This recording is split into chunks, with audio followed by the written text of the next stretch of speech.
গোটেই দিনটোৱে কৃষ্ণ কথা আলোচনা কৰে। এতিয়া আহোঁ আহি এই বামুণগিৰি ঘৰ পালাম, বামুণগিৰি। এতিয়া বামুণগিৰি হ'লেও আহোঁ, বামুণ মানুহে আহোঁ, আহি বামুণ আহাৰ এজন আহোঁ, নিজে ৰান্ধি বাঢ়ি খায়, আৰু নিজে ৰান্ধি বাঢ়ি খাই মাত্ৰ কেৱল কৃষ্ণ কথাত বহুত দি থাকে। এই যি চলিটো আছিল ডাকিৰ চলিটো, এই ডাকিৰ চলিটোৱে কথাখিনি শুনি থাকে দিন ৰাতি, তাহাৰ লগতে শুনি থাকে। আৰু তাহোঁ বেয়া পাই মাত্ৰ তাক খাবা দে, বাবু আমাৰ লগত খাই থাকাতে কৈছে, বাবু এই পাত চিলা নামা আনিছে, কাটি আনিছে যে দিলা, সি বৰ ভাল পালাক, তাহোঁ ভাল পালাক, তাতে খাই থাকাতে 4 মাহ শেষ। তেতিয়া তাহোঁ যাব লওঁ, যাব লওঁতে ইফালেও যাব তাহাৰ লগত। বোলে বাবু ক'ত যা? বোলে আপোনাৰ লগত যাওঁ। তুই কিয় যা আমাৰ লগত? বোলে আজি পৰা এই কৃষ্ণ কথা কৈ শুনি, আজি পৰা কৃষ্ণ কথা শুনবা জাগা নাই আছে, এইটো কথা নাই। গতিকে এই কথা মা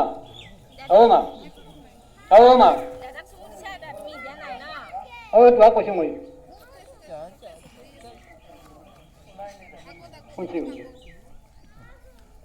গতিকে আজিৰ পৰাতো মই এই কথা শুনবা মানে এই লগৰ ঘৰতো এইবিলাক কথা নাই। গতিকে বাপেকৰ মই আপোনালোকৰ লগতে যাম। বোলে নাই বাবু নোৱাৰে, আমাৰ লগত যাবা। খাই থাকিম আমিতো ৰাখিব পৰা এই নাই, গতিকে তুই বাবু থাকিব লাগিব। তই নাটকো মই যামেই শেষত তাহোঁ তাক বহিলে মাত্ৰ কৈছে, শুনচোন বাবু শুনচোন। সেইবুলি বহু কথা কৈ দিলাক। কওঁতে কৈছে, বাবু যা এই ভৰিটো যোৱাৰ পাছত তই একেবাৰে টিকালজ্ঞ পানী খোজ হ'ব যা। তাৰপাছত সি তাৰ পৰা তাহোঁ ইফালে গুচি গ'ল, আৰু ই আহি দেখা পাই সাপে খুঁটে মায়েকক মাৰি পেলাম, মায়েক মৰিল। মায়েক মৰাৰ পাছতে আনন্দ বোলো, বাহ ভগৱান তোমাৰ লীলা, মোৰ মানে এটা জঞ্জাল আছিল, গতিকে মোৰ মাও মৰিল। তাৰপাছত মাকৰ কৰ্ম আছে, মই কৰি মাত্ৰতে ভগৱানৰ নামত লাগি থাকিল। থাকাতে সেই শৰীৰটো যোৱাৰ পাছত এইবাৰ পাৰি দিল নাৰদে কৈছিল, সেইটো মই সেইকাৰণে কৈছে, যদি মই অল্পতে গ'লে প্ৰাণ তথাপি নাই তাৰ অকল্যাণ। গতিকে এনেকে পাই গ'ল। তাৰপৰা কৈছে, কালে কৰ্মে মিলাই বেক বিষয় ৰূপ উপদেশী লোক হৰিটো মোক। একদম মূল্যৱান লাইন এই অকল। কালে কৰ্মে মিলাই বেক বিষয় ৰূপ, যিটো পাব লগা আছে কাই নাপাব নাতকে চবে পাব। যদি লৈ আহিছে চবে পাব, আৰু যদি আনা নাই সেইটো নাপাব। ভাতৃ মূল্য নাপাব। আপোনালোকে যিমান লক্ষী পূজা কৰক, যিমান দুৰ্গা পূজা কৰক, যিমান যি কৰে কৈ থাকক, নাপাব।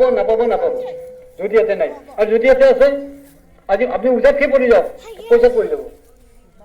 যদি আপোনাৰ কপালত আছে, আপোনাৰ আচল মই খাই ধৰা কথা কৈছো, এই দুটা ল'ৰা পিউ পাছ কৰা ল'ৰা, 2 ভাই আমাৰ সত্ৰ সদায় ভাই ভাদ্ৰ মাতো। মইতো কেতিয়াও কৈছো, মই এবাৰ কেতিয়াই লৈ মোক আমাৰ ভাদ্ৰ মাতে যাওঁ, ভাদ্ৰ মাতো আমাৰ মানে প্ৰত্যেক মাহটো থাকে, মানে ভাগৱত চলি থাকে। তাৰপিছত এই 2টা ছোৱালী আমাৰ মানে সত্ৰ ভাত খাবাই, সদায় ভাত খুৱাই কামতাই আহে আমাৰ তলে ৰাস হৰণ চৰণ নলা চলি আহোঁ নেকি ভাত খাবাই থাকে আহোঁ। আমাৰ অলপ তলে অলপ এনে। কিন্তু এটা জামিনী নামৰ এটা বিধৱা তিৰোতাই তাহোঁত তাই লৈ আহে, আহি বাবা আছো না আহি মাত্ৰ মই ভাগৱততে বহি থাকোঁ তাতে, তাতে সেৱা কৈছোঁ কৈছোঁ। আৰু মোকেই বাবা এটা আশীৰ্বাদ দিম, বোলো মা মই কি আশীৰ্বাদ দিম, তেওঁলোকে সেৱা কৰিব, ভগৱানে কৃপা কৰিব, ভগৱানে কৃপা কৰিব। এই কৰোঁতে কালৰ কুটি লাগোতে ভগৱানৰ চবখিনি লীলা খেলা। বাপেকটো কেনেহে জানে না, বাপেকটো বোলে এনেহেন, তাৰ নাম বিধান নাই, কিয় বিধান আছোন, বিধি 1 পেকেট দিম যা, মাত্ৰ দিনটো কাম কৰে, 1 পেকেট বিধি দিনটো কাম কৰে। বাপেকটো ইমান অকা মিলে একো নাই ধুদুৰ। গতিকে এই বাপেকটোৰ সেই 2টা চলি একেদিনে পাইছে 2টা বাপেকৰ চাকৰি। এই যে চৰকাৰ যি ললাক